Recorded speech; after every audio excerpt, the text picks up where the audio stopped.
Yes. Yes, it is clear. So,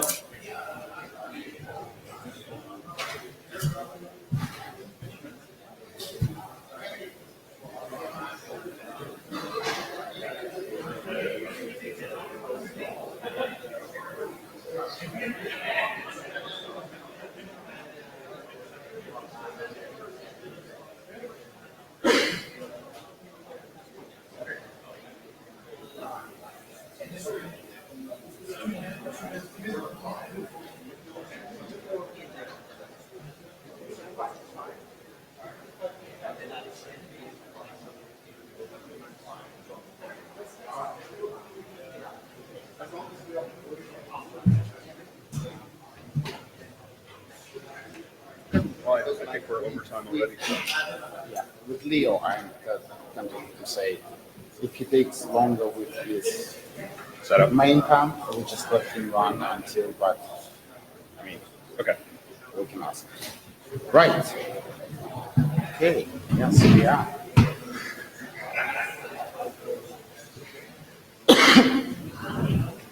Push it's empty. Yeah, that's such a big room. Interesting. Is it still afternoon, I suppose? Yep. 2 minutes late. All right. Good afternoon, everybody. I hope you're here for CFRG. Right.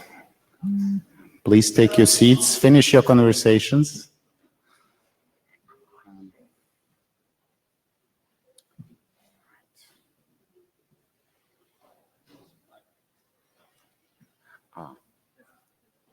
Right. I didn't ask for agenda, but I suppose it doesn't ask. Yeah, but there is no way of projecting it. We didn't project the agenda. Yeah, that's right.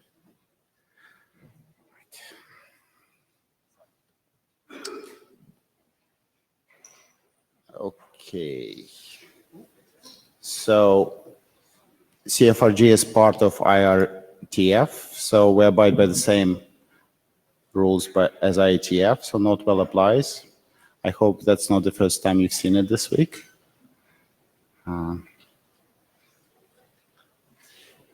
I think we have JavaScript, we have note takers. You might notice that we have, oh.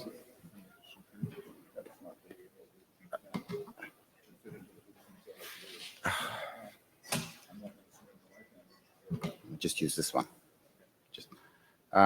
So we have a new co-chair, Nick Sullivan, sitting next to me. Kenny is absent. We also have a CFRG secretary now, which is Stanislav, who's going to help us with timekeeping today. Very quickly, document status. We managed to publish 2 documents since Prague. We have rekeying still in RFC editor's queue. Argon 2 is getting really, really close to being in IRSG review and being approved. Spec 2, Kenny still need to have a look at this. In the list of active documents, you can see we actually have accepted quite a lot of documents. We have 8 documents at the moment, so quite a lot of work, but some of them in early stages. Luckily, we're not going to publish them all at the same time. So, chairs rely heavily on Crypto Review Panel, which was formed in September 2016. The purpose of Crypto Review Panel is to help review documents for CFRG, whether they are just beginning their life cycle or are in research group last call. as well as helping security area and independent stream to get reviews of crypto algorithms. There were lots of very good reviews done. Chairs will be relying on the crypto panel to help with reviewing PAC submissions.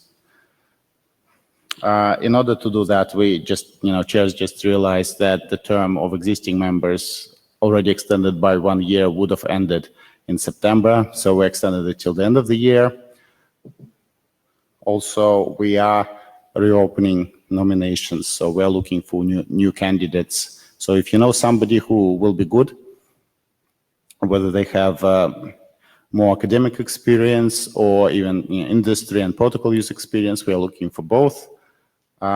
Please submit nominations by September 1st to CFRG chairs, and self-nominations are very welcome. So don't be shy.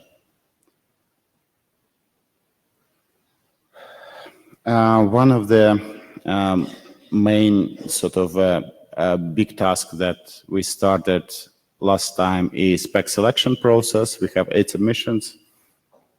Nominations ended in June. We got preliminary information from all submitters. The aim is to hopefully find more than 0, but recommend 0 or more PACs to as CFRG recommended documents. Stanislav is helping out with organizing the process, and he will have a talk at the end about the current status, the current submissions. If people have suggestions for chairs, how to, which kind of questions to ask to help us decide, please contact us either at CFRG chairs or talk to us privately. And on that, I think we are starting. Yes, my apologies. We are 2 minutes late, but we'll start with the first presentation, which is Richard.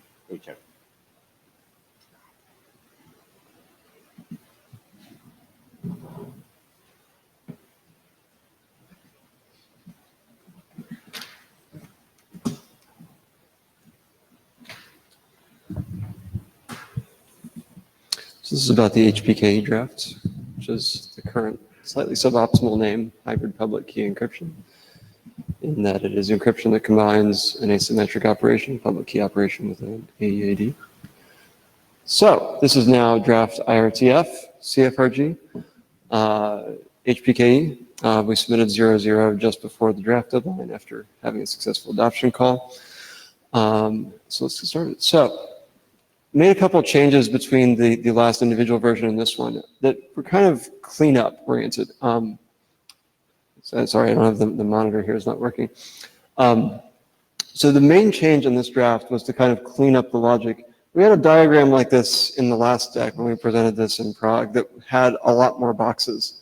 And basically we've pulled all of the logic into this encryption context creation function, which gets a bunch of parameters from a setup function depending on what mode you're in, and then generates a context and a key and a nonce that you'll use for encryption operations based on that context. Thanks. So in the earlier draft, in the individual draft 00, we only had the one mode where you just encrypt to a public key, and in 01 we added these other modes where you can encrypt where you can encrypt to a public key and also authenticate that the sender has a given symmetric secret, a PSK, or that the sender has a given private key, this auth mode. One of the things that this consolidation gave us was that we can now have a mode where the sender can prove both of those things. They can prove both that they hold a given symmetric secret, a PSK, and that they hold a given asymmetric private key. I don't know how much use that is. I don't think there's an immediate use case for that, but it just seemed like for the sake of completeness, we have the capability, why not just add the mode? One of the questions here I'll get to in a second is whether we think that's worth it. So that's the major technical change in draft 00, this draft. Otherwise, it's pretty much the same as the earlier versions. Since the last IETF, we have now 2 implementations. I've done one in Go, and Dave Cridland has done one in Python. These kind of do orthogonal, or are good at orthogonal things. So Dave is really nice because the pseudocode that's in the spec is kind of Python looking, and Dave's is in Python, and Hugh's very closely to the pseudocode that's in the draft. So it's very easy to understand that way. My Go implementation is a little bit more completeness oriented, so it covers all the cipher suites that are in the draft right now, and as of yesterday, includes Psych as a kind of a demonstration proof case that we can integrate a post-quantum chem, because one of the things we did in 001 was like change from a DH orientation to a chem orientation with this idea that we could use post-quantum chems there. And we have at least kind of empirical code-based validation that that's possible. I haven't had this reviewed by anyone maybe using it completely insecurely, but it at least like compiles and runs and passes tests. And it was actually a pretty small patch. Like once we had the framework for this set up, it was really just that little bit of glue code to get the post-quantum chem patched in. So I think it's kind of a promising sign for the ability of this construction to evolve forward into a post-quantum world. There was some discussion on the mailing list and during the adoption call about some other things one might ask for out of this construction. And I think that we discussed in the list, and I think that we kind of got to pretty good consensus on not addressing some of these things right now. So forward secrecy is kind of not a sensible thing to address here. That's kind of a property of the key that you are encrypting to. So we're going to build a construction here for encrypting to a public key, and then the forward secrecy properties depend on how you rotate that public key and things like that. So the idea is that we're building up something here that you can then embed into other systems that provide things like forward secrecy. MLS, for example, will provide forward secrecy and PCS properties. KCI resistance, honestly, I'm not, I don't feel like I deeply understand this, but some other folks can hold me honest on this. I think all of the words in this bullet here make sense. If you have a one-round chem-based protocol, we can't resist that style of attack. You need something like digital signatures from the sender to make that possible. And I think the feeling right now is it doesn't make sense to add in that extra machinery to get that property. Again, if you need that property, you can add it in at higher layers than this. Finally, post-quantum, I don't think it makes sense to put that in the spec right now. As I said in the last slide, we kind of demonstrated that it works, so it's good to have that validation that it's possible. But I don't think it makes sense to like define cipher suites that are for post-quantum chems right now, because we don't have anything that's kind of ready to have a code point quite yet. So that's kind of the state of the art. Wanted to frame a couple questions for the working group, because now that we've got it adopted, we can start thinking about how do we get it to the state of completion. Dan, you have a question? Comment? Dan Harkins.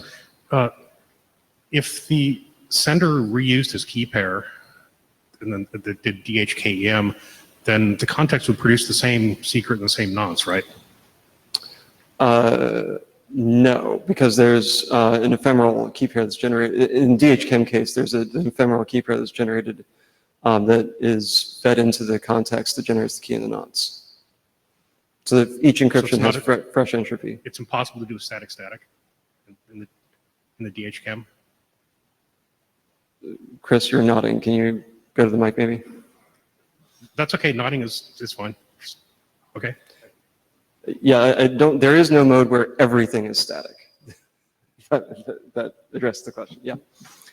Yeah. So thinking about now, like, what do we need to do to get to completion here? I think the major question in my mind here is this draft trying to do too much? There's all these modes. We talk about how you authenticate the sender in these various ways. We talk about how you do multiple encryptions off of a single context generation. I think the feeling of the authors was that those things were useful. We had kind of demonstrated use cases from some of the prior art with libnacl and things like that, where people were making uses that have that same general shape, so it made sense to cover those in this doc. But I could understand if people wanted to slim this down and have a more straightforward doc to review and do analysis on. People have thoughts, comments on that? Jonathan? Relaying from the Jabber room, Tanya Lang, it depends on how they define ephemeral, as one time or short term. Yeah, I think that's, I think in the sense in which we mean ephemeral here is that the key pair is generated for the purpose of a single encryption. So it really is one-time use. Yeah, Adam. Adam Langley. So if you're worried about doing too much, I think the example of noise might be useful. If you've seen noise, which is a framework for two-party communication protocols, which has generated like Noise Explorer, which generates like formal proofs of sort of like many of these things and tells you exactly what properties you get and so forth. Like that, I think, was useful and demonstrated that you could do something worthwhile with an overly general system. So if you go there, I think like being general is good. But this is the IETF, and obviously there have been plenty of protocols that have been over general, and that hasn't produced any positive effects. So when you say go there, what do you mean? I mean, if you start you've got 4 modes now. I'm sure there are others in your mind and so forth. So I guess I'm saying like look at sort of Noise Explorer as I think a high point of what you can do with a more general framework. And if you don't want to do all that, then like trim stuff away. I see what you mean. Yeah, I think kind of analysis was the other big thing we're waiting on here. I think the INRIA team at least are looking to do like a single composed analysis of this, much like they did a single composed analysis on TLS, from which the verification of the modes kind of falls out of special cases. I think this is still a small enough target that that's a reasonable thing to do. The logic is fairly well consolidated, and so I think of this as kind of orthogonal approaches to the noise compositional approach and noise explorer approach, but I think this is still reasonably simply composed to make that sort of analysis possible. But of course, I don't do the analysis, and so I can't really speak authoritatively to that. Yeah, Riyad. Riyad Wabi, if you were removing things, what would you remove? Like you say, are we doing too much? There are 4 options. If you had your druthers, would you remove any of them? I think the simplest, the thing that could be removed that would make the most impact is the modes in which the sender is authenticated with an asymmetric key, because this requires this auth encap, auth decap thing, which is only, like, I don't know if that really extends to any non-DH chems, and we just kind of define it ad hoc for chems. Now that, I mean, that is, if you're looking for like feature parity with the Box API, I think that feature exists there. So there's some benefit to having it there, but it does introduce some additional complexity into the spec, and it's more optional things to keep around. As one more thought, would it be reasonable to consider removing the unauthenticated case? Arguably, there's no reason to use an unauthenticated count. So. I'm not sure it would streamline things much. That's fair. That was what I was suspecting. So yeah, I mean, it might streamline things if you were going to remove, focus in on only the PSK case or only the authentic asymmetric case, right? If you were going to do one of those, then you could cut out some stuff related to the unauthenticated case. But if you're going to have both of those and you're going to have some optional stuff on both sides, then the unauthenticated case kind of emerges as a special case. Where, so yeah, I'm not sure that simplifies it much, but I appreciate the instinct. Thanks. Yeah. Hi, Joe Salaway. If this were a working group, I would say like we would really want to take out things we didn't have a use case for as a research group. I'm maybe less inclined to that, but I think probably if we can trim stuff out, it would be better, both for the amount of work involved in improving it. But as you say, some things may just fall out and it may be a non-issue, but it kind of helps to have less is more. Yeah, so. I appreciate that. I mean, personally, my feeling is that we've got a reasonably consolidated set of logic. The thing that honestly makes me question, the aspect that I question most is the both mode where we have both a PSK and an asymmetric keeper, because there's nothing in the art that does that right now. So it's not clear that there's a case for that at all, although it may be used. I'm still writing my MLS slides. There might be an application for that in MLS, but it's not in any like the open source software now. So that's the thing that it's least clear that there's a use for, but at the same time, it's basically zero cost because all the machinery is there for the other 2 modes. So my inclination is kind of keep things as they are, but I'm open to arguments if people are really concerned about complexity here. Otherwise, I think Karthik and company and welcome other analysis I think Karthik's ready to kind of proceed ahead with doing verification on the full construction. Okay. And the last issue I had, which naming came up on the list and people didn't like HPKA, so I figured, I got a couple minutes left to give people a chance last chance to come up to opine on alternative names. This was the best that the authors came up with, and so my proposal to the room basically like, let's call it HPKE or let's call it cashew, and let's consider the question done. I would propose we stick with HPKE, but if someone wants to stand up for the alternative, be my guest. Yeah, I love cashews. I don't really care for this name. Let's just stick with HPKE, I think. Was that a +1 from Adam? Provide me an expansion. We're on. All right, that's all I got.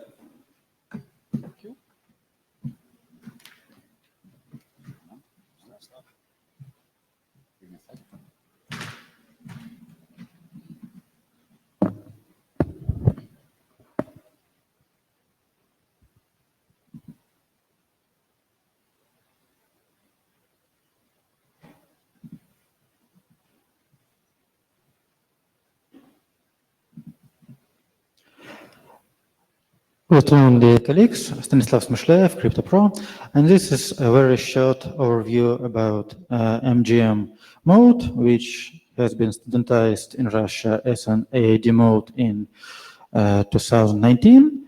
The description became available 2 years ago, and the motivation for the development was such that there was known security issues with GCM, and GCM was not so widespread, so we have a chance to make something new. But the designers were late to Caesar contest, so it was not nominated. This is only an informative talk without any plans for adoption, at least now. So the scheme is on the slide. Basically, the encryption process is counter mode, and the authentication process is kind of like GMAC from GCM, but with a new secret value for each new block of data, and with separate counters, with separate nonces, and with additional operations at the end of the process.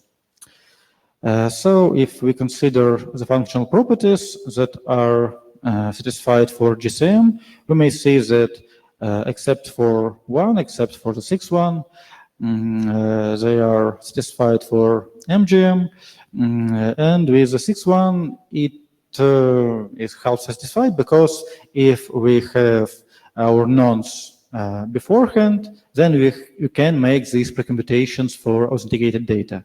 So the difference is that for GCM we don't need nonce to go with authenticated data, and for MGM we do. So there are some protections against length extension attacks with mixing in lengths at the end of the process.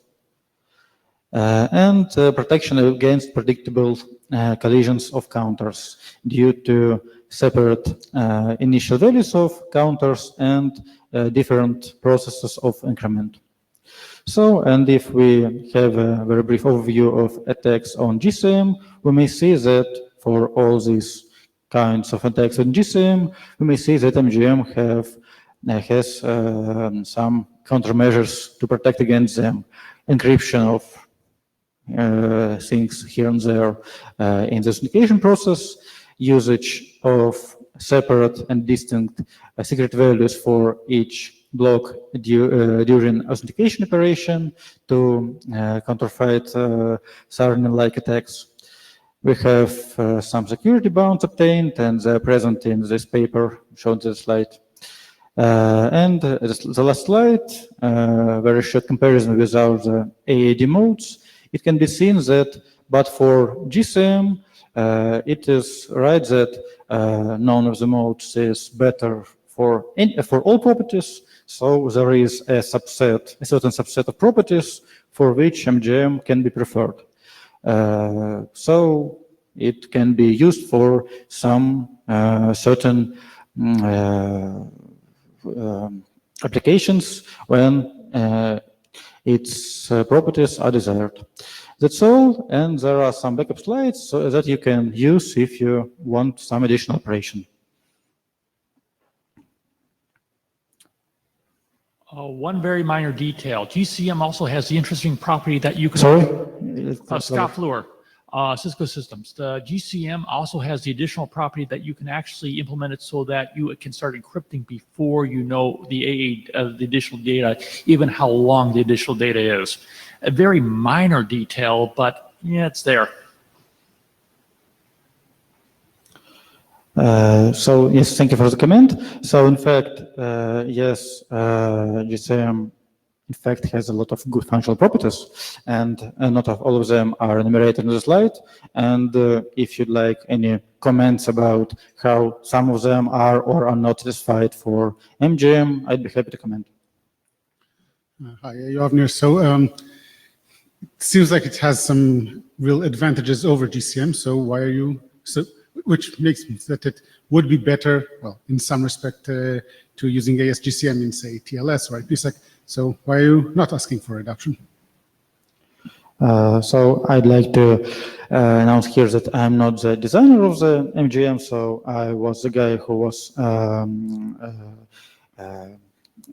who conducted some part of analysis of it, so I can't comment all design ideas of it, but the idea was to take all the best from GCM, but to fight its weak points. But of course, it's slower if to talk about implementations without parallelism, but if you implement this in parallel, you can address each block one by one at the same time in parallel mode.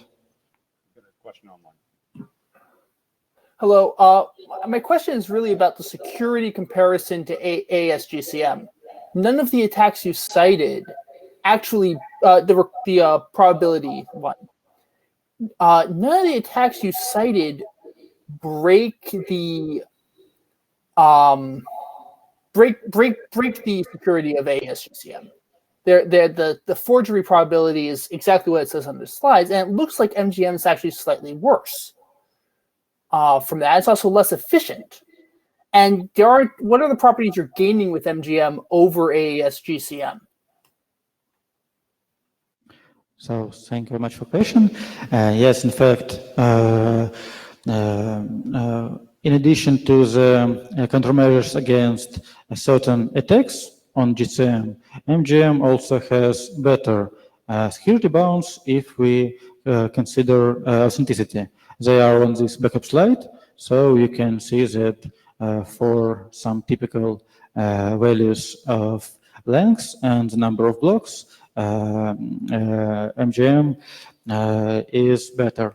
And also in some positions when some forbidden actions like nonce reuse happen, it has a little less impact of security. So, of course, the comparison of the modes can be only by tables, but if we see the authenticity bounds, see for which cases MGM looks better, we may see some applications when it can be preferred. But I have nothing against GCM, in fact. It's just information about modes that is slower in some sense, but that has some stronger security parameters in other sense. And I would add that, for example, for confidentiality, MGM has a little weaker formally security bounds because of the fact that it has to deal with that additional bit to split to counters for encryption and for authentication. So this presentation was not about giving all the details of MGM, and I think I don't have any time left, but I'll be happy to comment, etc. One last question.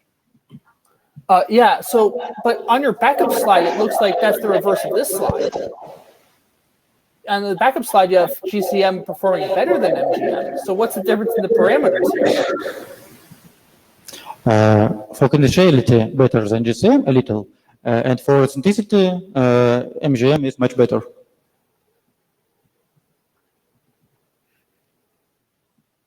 please refer to the audacity slides. Thank you.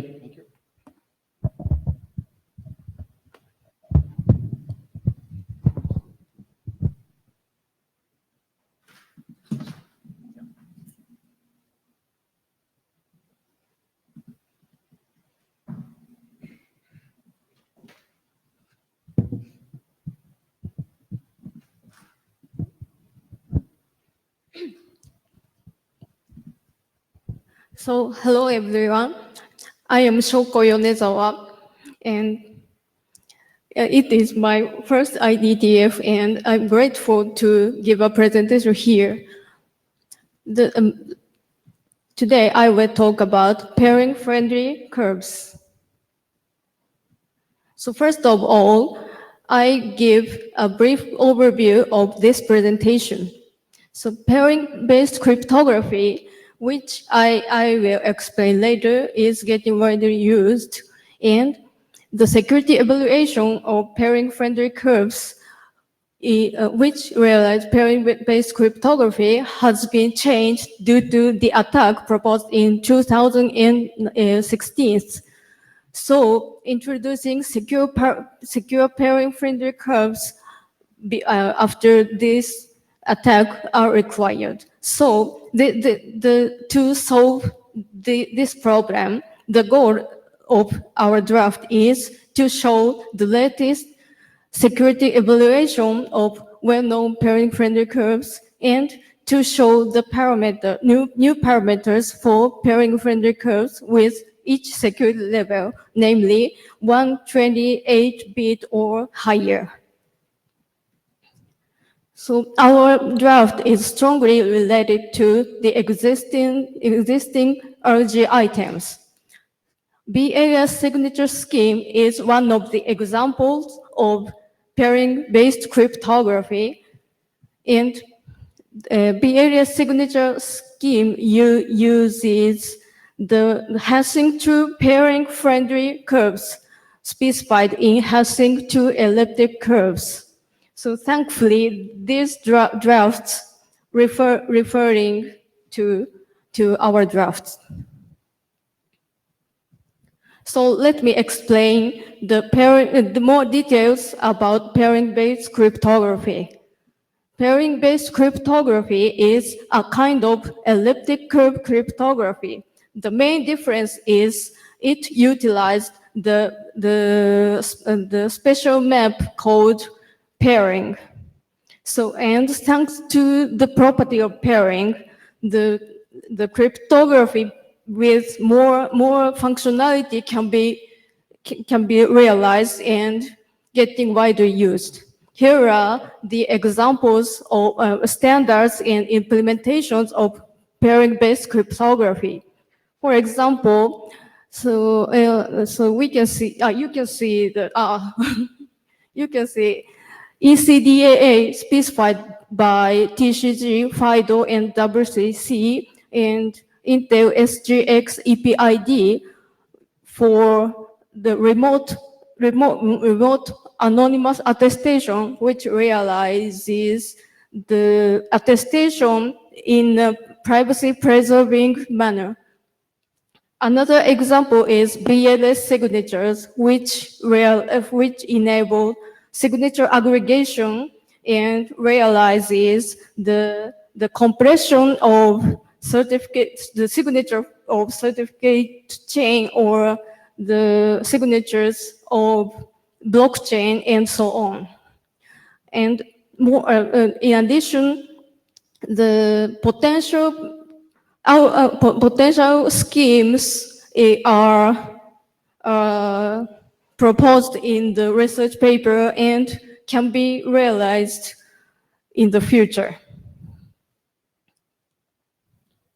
So, like standard elliptic curves, the pairing-based cryptography requires underlying elliptic curves. That is, the elliptic curve cryptography like ECDSA, ECDH, and EDDSA require underlying elliptic curves defined by NIST, SecG, and CFRG. Similarly, pairing-based cryptography like BLS signatures require pairing-friendly curves.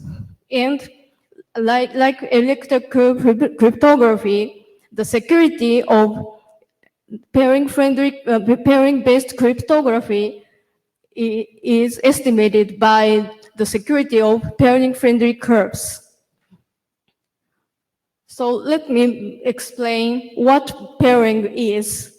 So, this slide contains the equations, but they appears in only 2 slides. So, okay. So pairing, also known as the bilinear map, is a map from the group G1 and G2 onto the group GT, which satisfies this equation. In general, group G1 and G2 is a subgroup of elliptic curve groups, and GT is a subgroup of multiplicative group of finite field. So there are various pairings proposed, and optimal 8 pairing is considered to be most efficient and popular.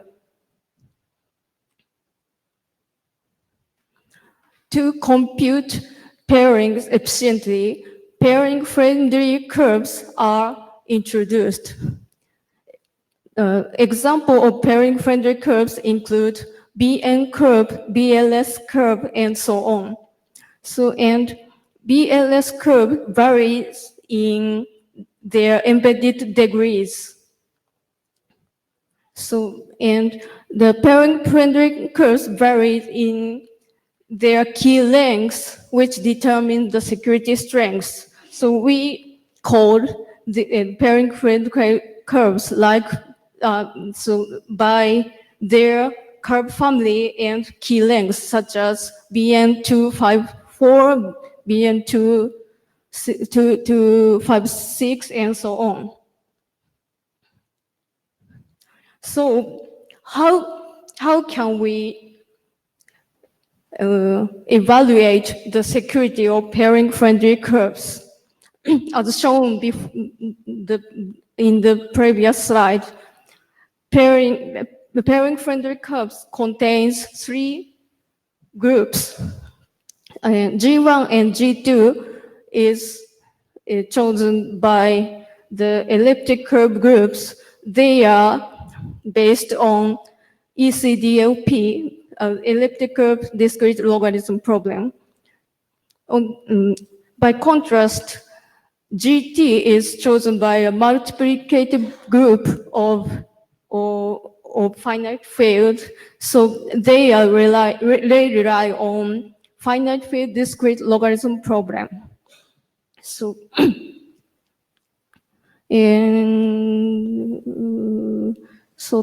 so we have to consider. So in the general standard elliptic curve cryptography, we can only consider G1, but in pairing-based cryptography, we have to consider both G1 and G2 and GT. And the complexity of ECDLP is known as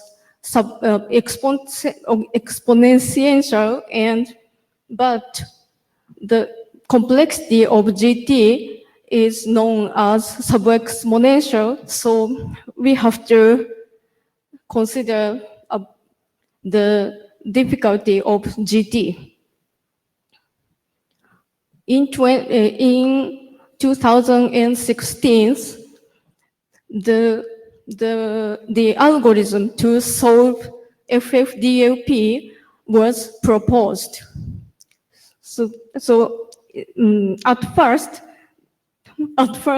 there okay, so due to the attack, the security level of all pairing-friendly curves has fallen. So So we have to consider the new security evaluation of pairing-friendly curves.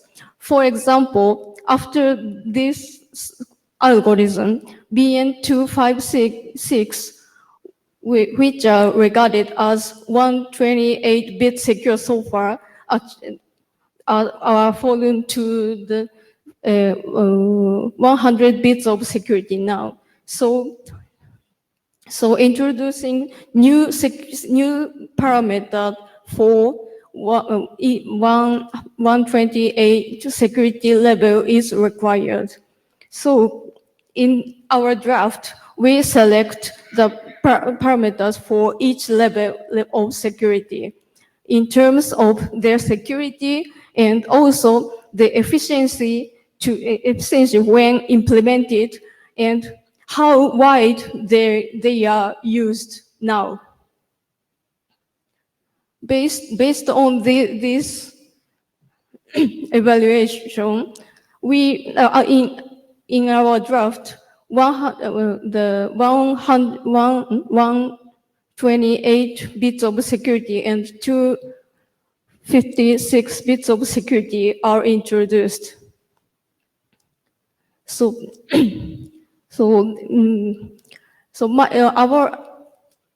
Our opinion is these two security levels are sufficient. So we are wondering what 192 bits of security parameters should be defined. So candidate curve is BLS24 for family, and several papers for this security level are proposed, but no implementation are published so far. So our question is, how can we treat 192-bit parameters? To answer the question, here I give one fact. In US CNSS switch, the security parameters for asymmetric cryptography are said to be 192 bits of security. But on the other hand, the statistics says that the TLS servers, in the TLS servers,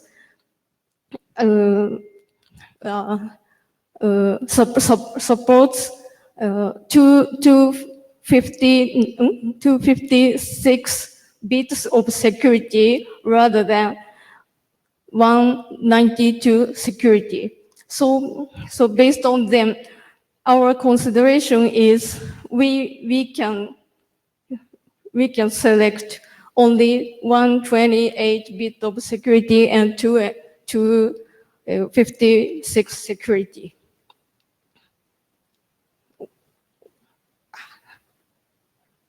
So here is the history of our draft. After the initial submission,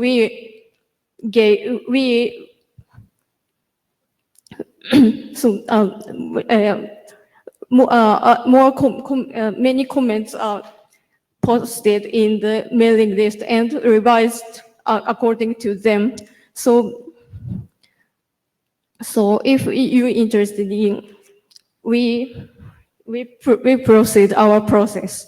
That is all. Yeah, we'll take one question, and after that, yeah, really quick, we're behind. Riyad Wabi, sorry, real quick. So I emailed you about this, but maybe it's a question for the wider audience. One of the major applications of pairing-based crypto, as was mentioned in the slides, are for pairing-based arguments, SNARKs. BLS 12381 is designed for that purpose. None of the other pairing-friendly curves being proposed are. Well, no, the BN curves are, but let's ignore those. They're too low security. So the question is it worthwhile to also define 192-bit or 256-bit argument-friendly, pairing-friendly curves? It may be no, because already the provers work in SNARKs is preposterously bad, and so like 192 or 256 bits of security is like unbelievably slow.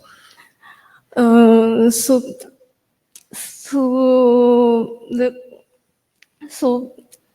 it is not our goal to specify many curves. So we have to consider the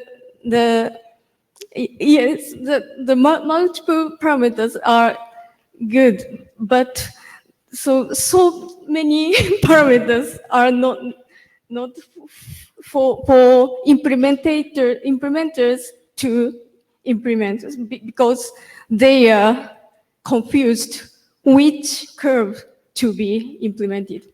Yeah, that's totally fair. Like I said, I'm not aware of any applications that really need that high security, but it's something to consider because, it may be that in 2 years everyone wants to do it and then, oh no, we need to add a curve. So for example, if no one, as far as I know, no one is actually using BLS 48581. That's just like some curve that, we run on our laptops to benchmark it or something, right? So I don't know, maybe there's a BLS 48587 that is, that would be reasonable to use with pairing-based arguments, in which case maybe it would be worthwhile to standardize that instead of 581. I don't know.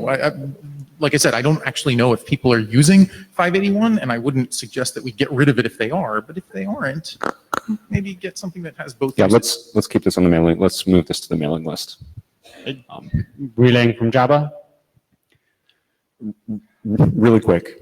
Okay, apparently there is another option, which is optimal TNFS secure pairings on elliptic curves with composite embedding degree.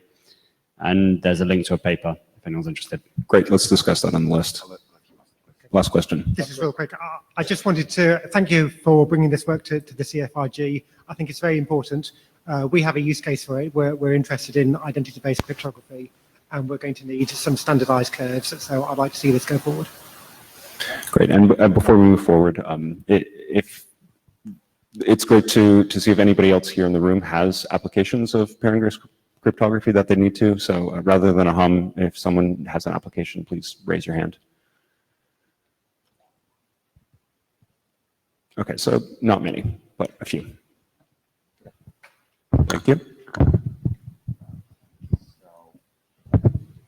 The next presentation is going to be remote, and I think chairs need to be in the control of the slides, but... All right, Leo, we'll put you on.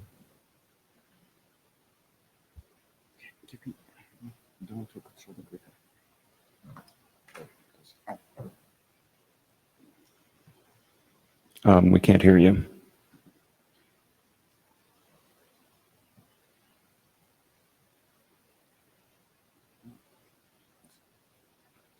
Can you try to present again? And we'll see if it works now.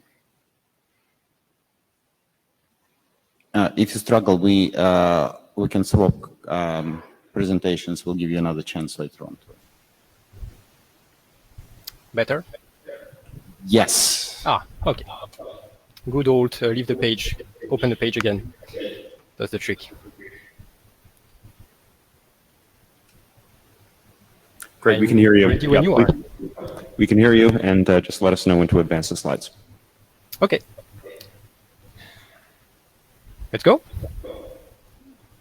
So thanks a lot for allowing me to present my work. I'm Léo Perrin. I'm in Paris right now. I'm a postdoc at INRIA. And what I'm going to talk about is this paper that I authored, which was published at TOSC, the Conference for Symmetric Crypto, and its consequences regarding to RFCs. So I'm going to tell you what the result presented in this paper is and why it is inconsistent with the claims of the designers of said algorithms. Next slide. So I'm going to go quickly over the general context of this work. Well, what are standards, but obviously I'm not going to spend too much time on that. And what are Sboxes? Then I'm going to talk specifically about the Sbox of these two algorithms. And finally tell you why I don't like this Sbox. Next slide. Next slide. So the lifetime of an algorithm can be represented in this way. Next slide. So you have these three phases: the design, the analysis, and the deployment. I'm not going to remind you what the actors are. I believe you're all familiar with them. Next slide.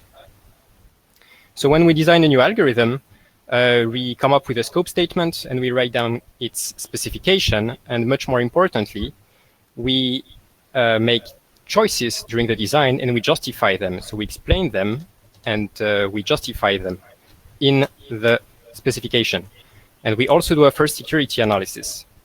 Next slide. So we put this all in a publication, and then the public, so the general academic community, we try and break said algorithms.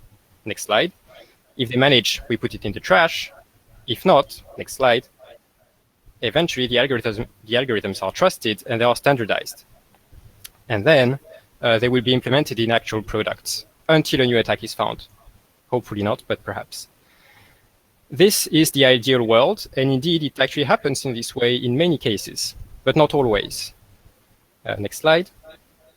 Sometimes we have an algorithm which is designed by unknowns, which is standardized right away.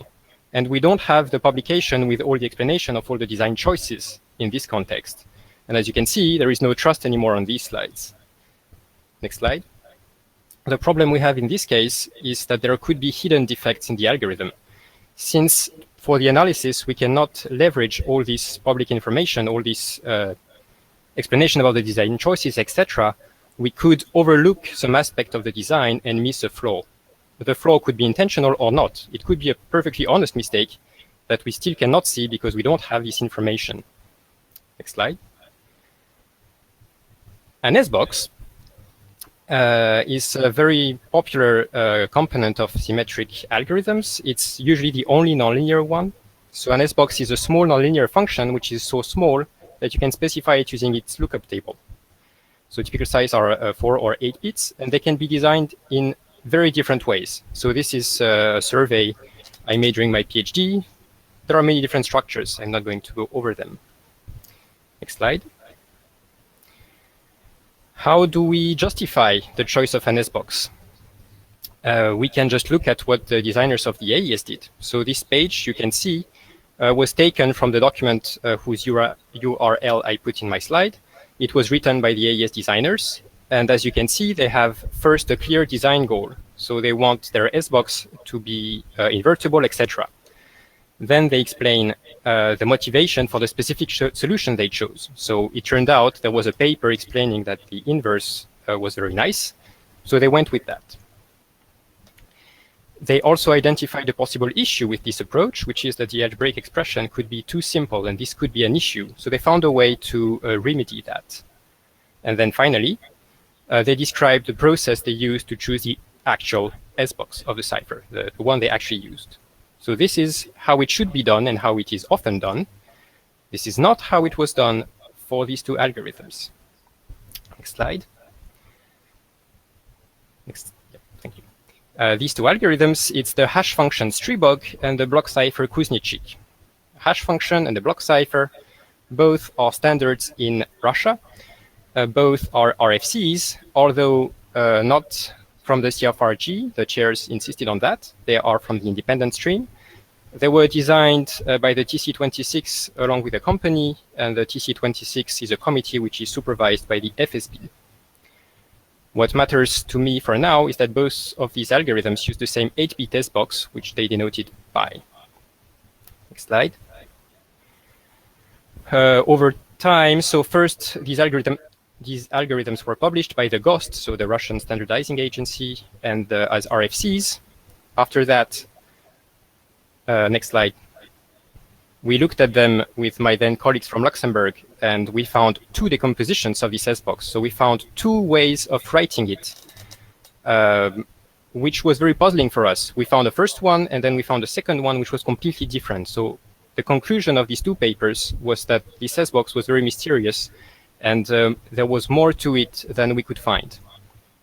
After that, next slide, it was standardized, Stribog was standardized by ISO. After that, I found the final decomposition. So that's the one in the paper I mentioned on my very first slide. This is the final decomposition because it explains the other two. The first two decompositions are just side effects of this one, and it's much simpler. So at that point, problem solved. That's how they built the Sbox, or so I thought. Next slide. The discussions are still ongoing at ISO. So they were supposed to standardize Kuznetchik, but they decided instead to postpone the decision for 6 months until they had the time to figure out the consequences of my work. And next slide.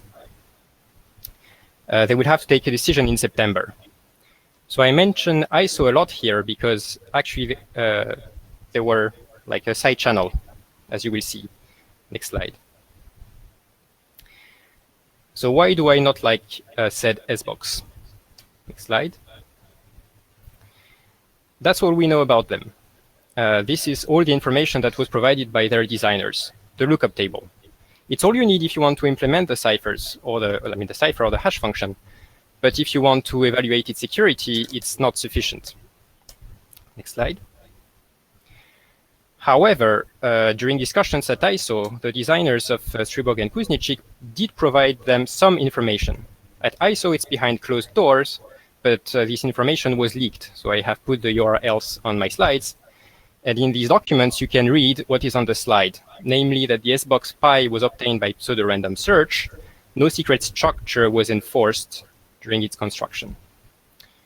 This is wrong. What I have proved in this paper at TOSC was that pi was actually described by these very simple equations. So the designers defend themselves now, saying basically what is written on the second block. At the same time, it is obvious that for any transformation, a lot of representations are possible. Basically, what they say is that, yes, pi has this structure. It's impossible to deny. You can just check it. However, had they picked the next Sbox in their generation process, I would have found another structure in it. This is wrong. Next slide. To see why it's wrong, we need to come up with a sensical definition of simplicity that we can still evaluate. So that's exactly what we did. There are about 2 to the 1,684 8-bit permutations. So in any given language, you're going to need at least 1,684 bits to be able to represent all of them. And most of them will have a very long representation. The number of Sboxes with a short representation is at most the number of bit strings of this length. Next slide.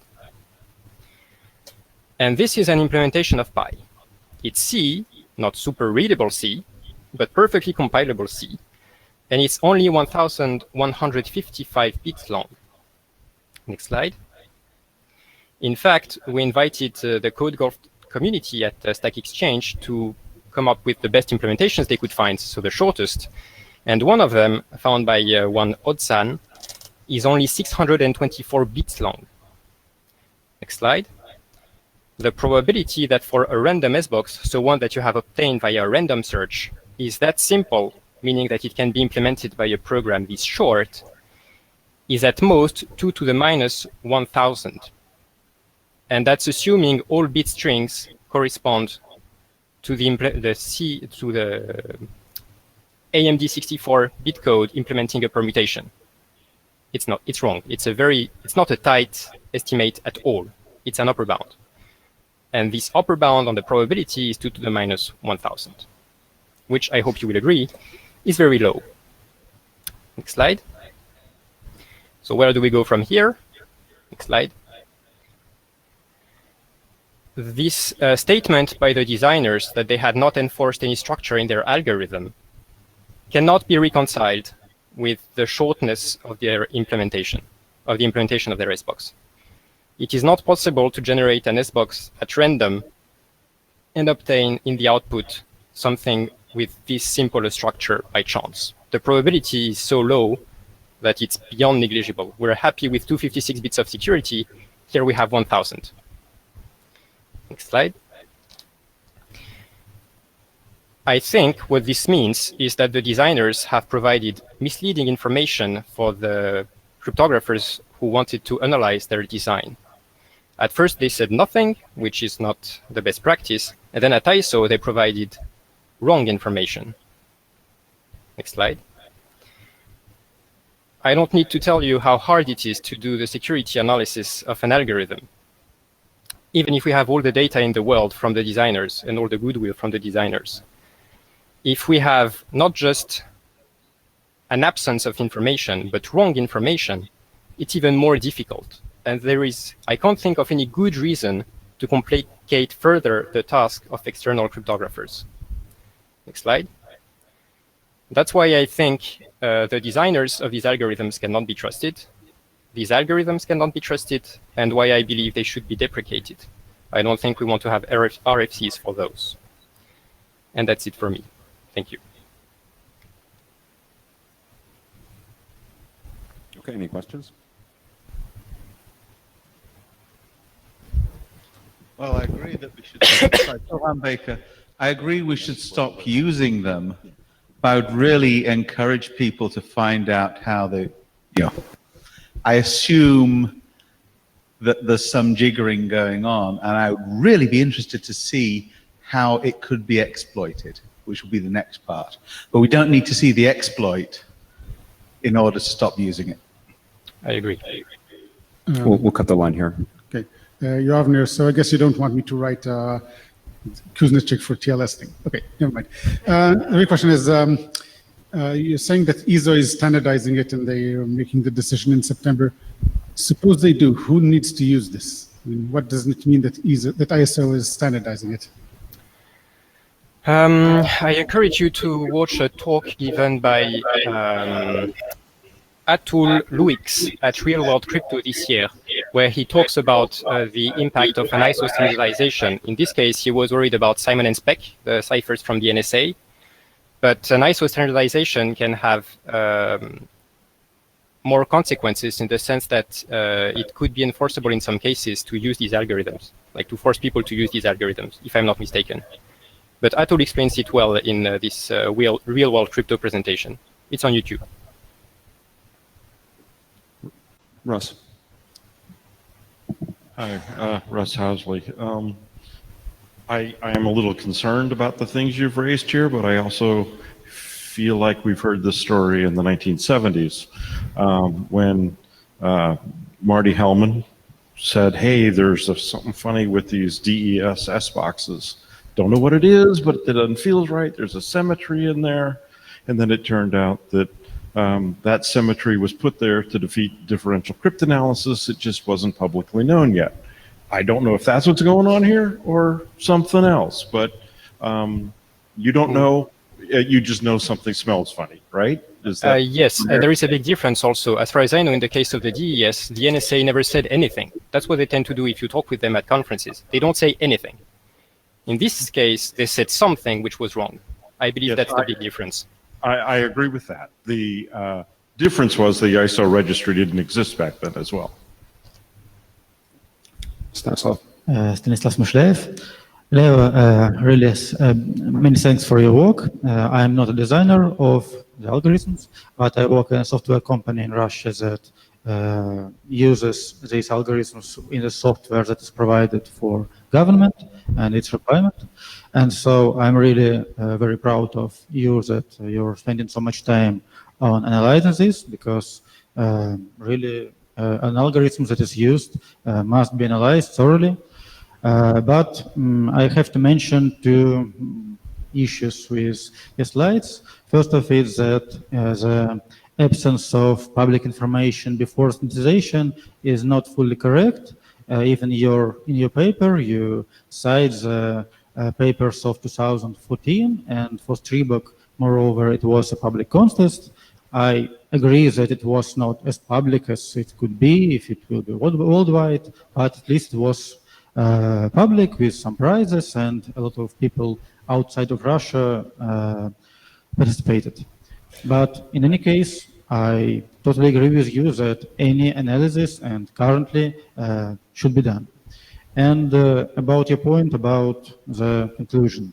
In fact, I really want you to find some time to continue your efforts, because any concerns and any questions about the structures must be answered.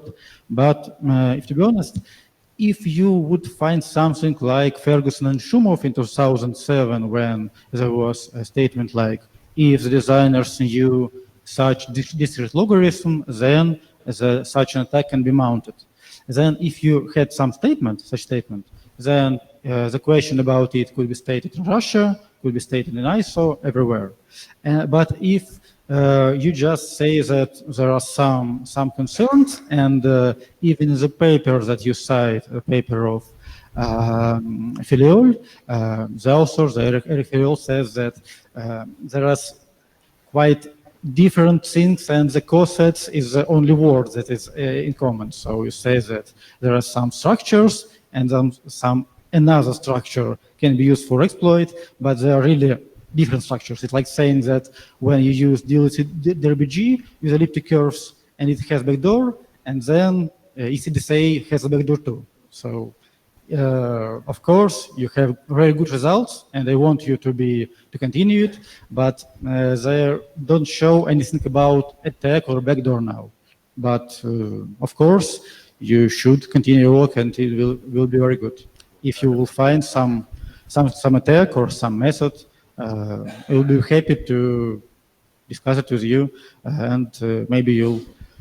I hope that nothing will be found, and if not, then it's just a concern, a question why such property were not disclosed, or if it was known by designers, but there's no reason to say about backdoor or some attack.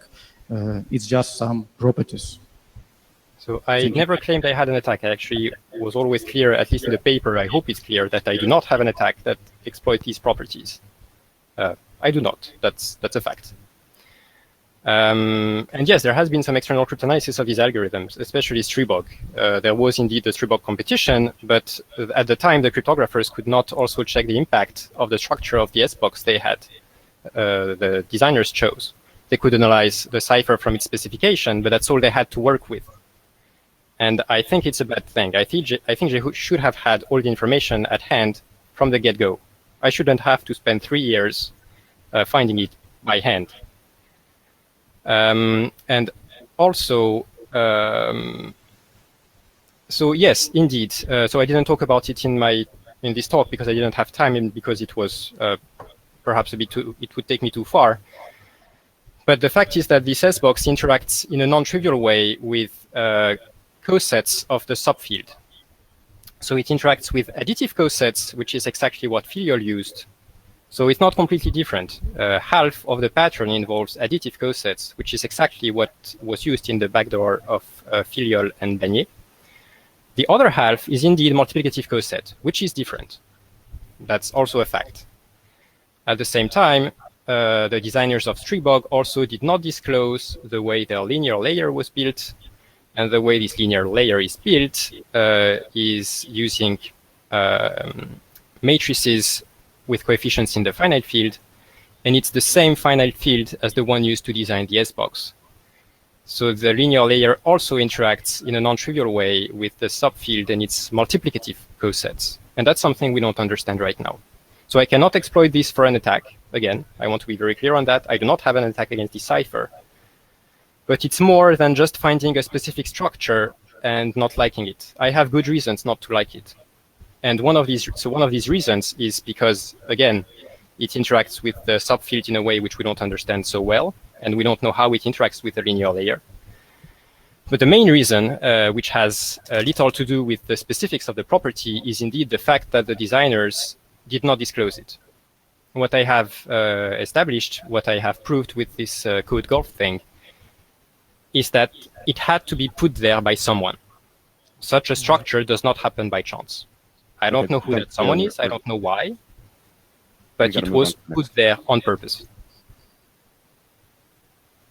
We've got to move on to the next presentation. We're well behind. So is this going to be a very short question, or is something that can be taken to the list? Most of the comments were made by previous commenters, so I have just a couple of notices. One is that I see logic leak in the statement then if something can be effectively presented in computational meaning, it could be, it should be not taken by chance or by any other things. That's I do not see logic in that. Another one coincided with that. I would like to have a great thank to the presenter to the bringing attention to the possible effectively computational representation of the Sboxes.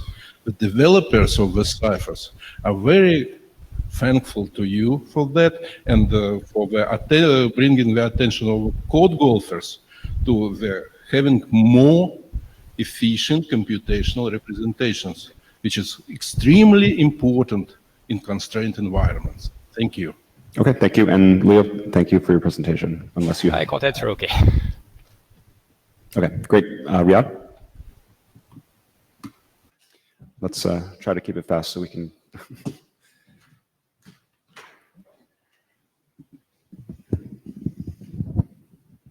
Okay, this is a quick update on hash to curve. One of the updates appears on this slide. I'm a new author, and so is Armando. Armando's put in a ton of work, so he's not here, but thank him. In general, we can think of hash to curve the way that we're describing in the document in kind of 3 steps. The first step is hashing from an arbitrary string to an element of a finite field. The second is going from that element of the finite field to a point on the elliptic curve, and then the third is clearing the cofactor for any curve that has a non-unity cofactor. And so the goal is to make all 3 of these steps constant time. So in particular, there is no hash and test or hunt and peck, or however you want to call it, in this draft. That is a conscious choice. We don't think people should use it. There are fast algorithms for essentially every curve. So let's talk a little bit about the changes to hash to base. So we've added in this new draft explicit security requirements. This means how you choose the hash function, how many bytes you extract from the input string. The goal here is to get collision resistance and to get uniform distribution over the field. We've made very recently a change to build the hash to base from HKDF. The idea there is to defend ourselves against cases where the hash function underlying that is less than perfect. One thing, and this was a suggestion from Hotek Wee and Sergey Gorbanov, who are working on the BLS signatures, is what we call pre-hash for free. The idea here is hash to base is designed in such a way that no matter what you do, you only have to pass over the input string once. So what this means is that if an invoking protocol forgets to or doesn't want to define a pre-hash mode, that's okay. You can still get the efficiency of only passing over the input once. And finally, we've recently added domain separation guidelines.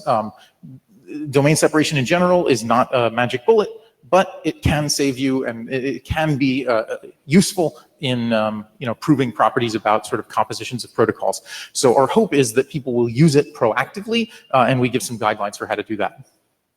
As far as the maps, this is sort of the bread and butter of the hash to curve. This is where all the algebra is. A few things that we've done in this draft. One, we specify how to choose the sign of the resulting point. This is different than what was going on before, and the goal here is we don't want to have to tell implementers this is the way you must compute square root, because of course square root can give you 2 possible values. Implement it however you want. You will still be able to interoperate with other people as long as you fix the sign up at the end. We've explicitly handled all the exceptional cases, or at least that's the intention. Perhaps there are some that we missed, but if we have, please bring that to our attention. We've removed the SWU algorithm in favor of a generalized version of the simplified SWU. So the simplified version is faster, and it covers now all the same curves. Let's talk about IPR to the end, because there may be something there. We've also unified the way that Alligator 2 is done for the Montgomery and Edwards curves. The goal here is if somebody is implementing something over, say, curve 25519, it'll be possible to for one implementation to work on the Edwards curve and another implementation to work on the Montgomery curve, and that's okay. You can still arrive at the same answer in an efficient way.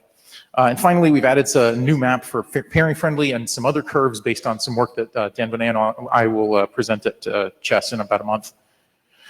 Not much to talk about in the clear cofactor, so I'll jump right to the suites. So the idea of suites is we're trying to give people sort of a menu. Like if you just want to, pop into the document, you have your curve already in mind. Here's how to do it.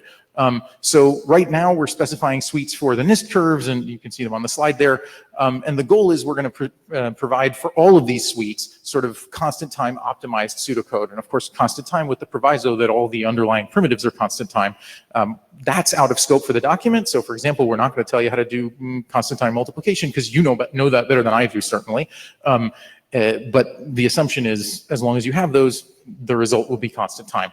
We're gonna, like I said, we're gonna give that for all the suites. There are some other planned additions. So one thing we need to do is cover more curves. We'll certainly cover all the curves from the pairing friendly drafts because that's a place where people really tend to need hash to curve. And another thing that we're considering is sort of a way of helping people to sort of choose the suite that we would have chosen if we were thinking about the curve that you're thinking about, but we didn't think about for some reason. So that brings us to the kind of open questions. A couple that I have are there any curves that people want to see covered that aren't currently? Specific question, are there any super singular curves that people care about? We could imagine putting some in just for funds, perhaps like seaside related curves. But as far as we can tell, there isn't much going on that actually has a lot of use of this. So not obvious that we should be incorporating it. IPR concerns, this is going to become a big thing, I'm sure. So it appears that the ECART algorithm is covered by, look, I'm not a patent lawyer, so this is only, I'm reporting what Bjorn Hasse has talked about on the list. Thank him, by the way, for good work there. So ECART appears to be covered by a patent.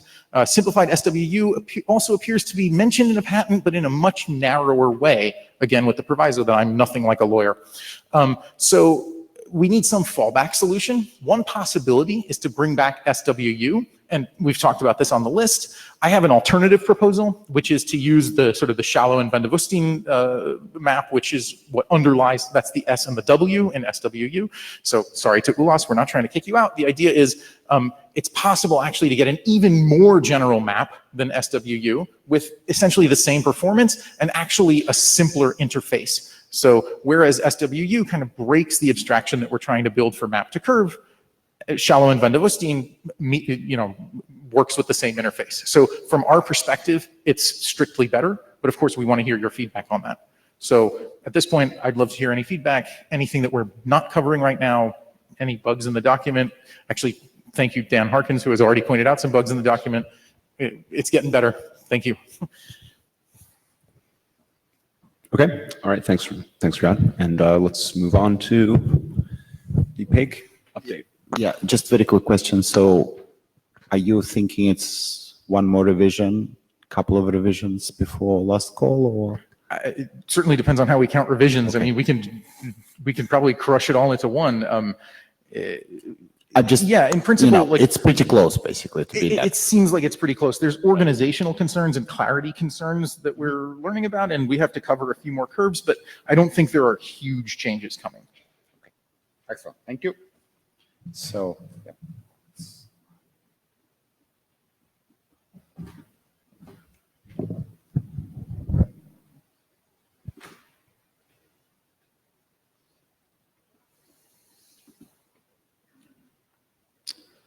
So Stanislav Smyshlev again, now as CFRG secretary.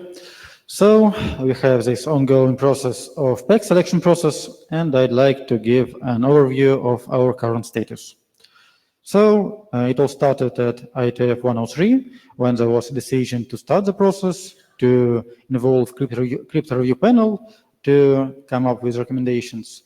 And when there was a decision to try to select 0 or more or 1 or more PEGs to recommend to the community. So we have the following timeline. On stage 1, we had our call for candidates and the first round of discussions of the list of questions to be asked. And in stage 2, we collected the responses from the designers of the protocols for all positions of RFC 8125 with the requirements for PEGs and all additional questions that we collected at stage 1. Now we have 4 stages in the future, and these stages are about reviewing. First of all, we'll have a call for reviewers for the enumerated questions because some of them are not about the security assessment, and so they are better to be done not by crypto review panel members, but by independent people who know a lot of particular stuff related to these questions. Then the reviewers make their analysis, and then crypto review panel members provide overall reviews for each candidate. And in the end, CFRG chairs discuss the reviews and try to make some recommendations. And if they're ready to make some recommendations, then at IETF106, some packs are selected, and a production of a document like recommendations for password authenticated key agreement in IETF protocols are established with reflection of the results of the selection and some important recommendations for applications. And at the same time, documents and usage of the specs in the protocols can be developed. So what we have now? We have very good list of nominations. We have 8 nominations, 4 for balanced, 4 for augmented, and these are really strong candidates. I think we are very in a good position now here. On stage 1, we also collected a number of questions to be asked. They are about shoot requirements, about crypto agility, about applications of PEC, about performance, about security assessment, about security proof, and about recommendations for secure usage. The last one is very important because a lot of PECs can be broken because of very small problems with implementation. So this kind of questions is really important. On stage 2, we collected the responses from all the authors, and many thanks to all authors to providing their responses in time.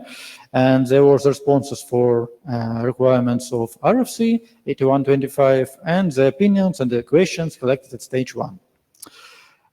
So the responses for all 8 protocols. What's next? So now we are starting to do the reviews, and the current stage, which may be the most important one, is about call for independent reviewers for specific questions that we have. First of all, 2 questions that, in my opinion, are the most complicated ones are about integration of each PEC candidate into TLS 1.3 handshake and into IETF2. About TLS 1.3, we had a lot of drafts, documents, and discussions. And earlier at IETF 104, I made a presentation in Prague with some overview of existing documents. And we must take all this into account, and we really need people who really know TLS and can prepare their reviews and spend some time for reviewing each PECs, considering regarding the usage with TLS. And the same thing with IETF2. I know that there are some experimental draft about usage, experimental RFC about usage of PECs in IETF2, but I think that a lot of questions will be raised. And also there are questions about usage in IoT. So when we have at least some limitations on hardware and maybe additional limitations on round efficiency, and about privacy, at least about recommendations to prevent user enumeration in some protocols. For example, in OSpace and in OPEC, we have explicit recommendations about this. And this is a question that also has to be verified. So, in fact, the main purpose of the slides was not only to give the overview, but to announce the call for viewers. I think we'll repeat this on the list. And we really need the reviewers for the questions, because I believe that crypto panel members will provide really good security assessment, really good verification of all security proofs. But it will be really good if people who know each piece of TLS and a piece of IETF2 could assess each PEC regarding their convenience to use it for usage with these protocols. So that's all. Please, questions, and please, we really need help here.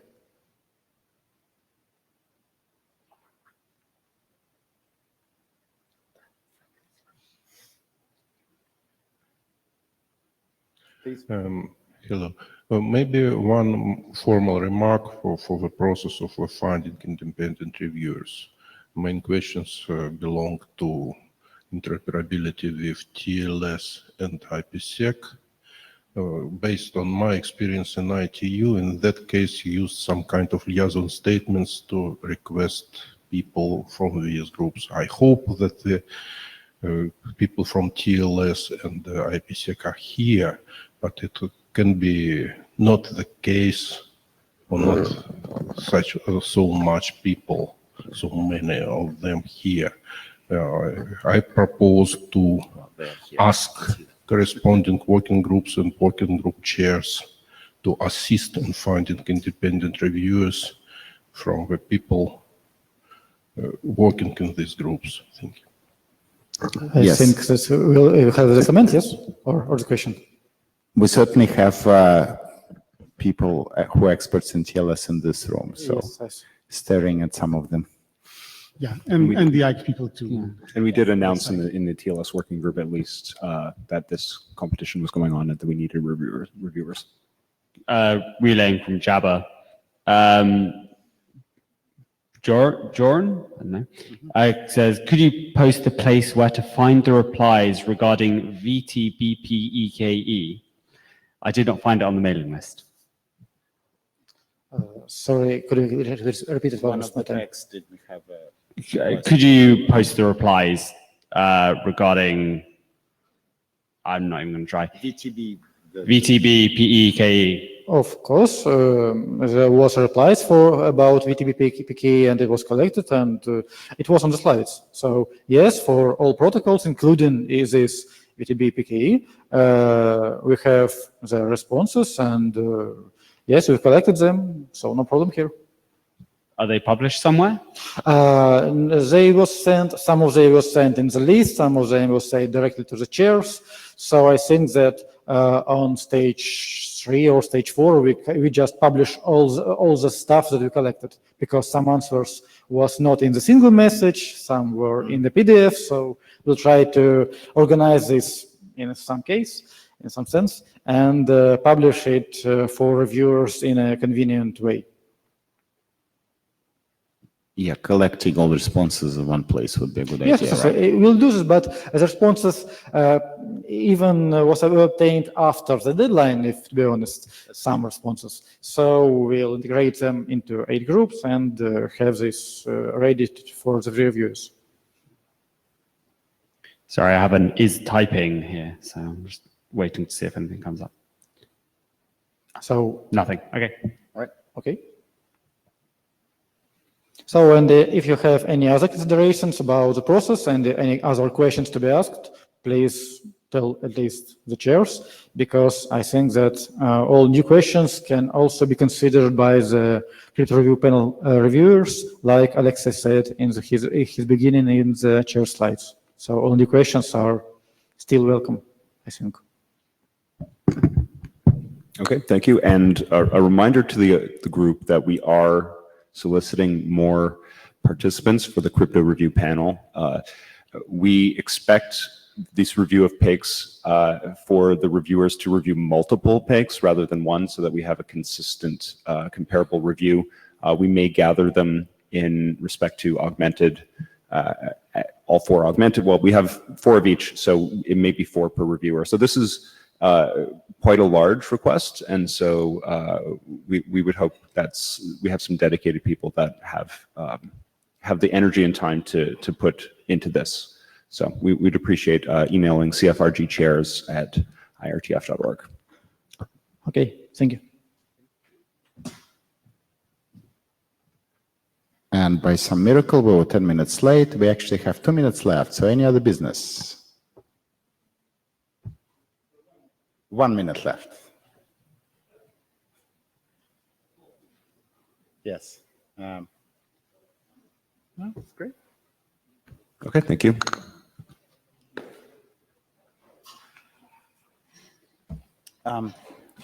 Has anybody not signed the blue sheets? Can you come to the front and so we can get even bigger room next time, please?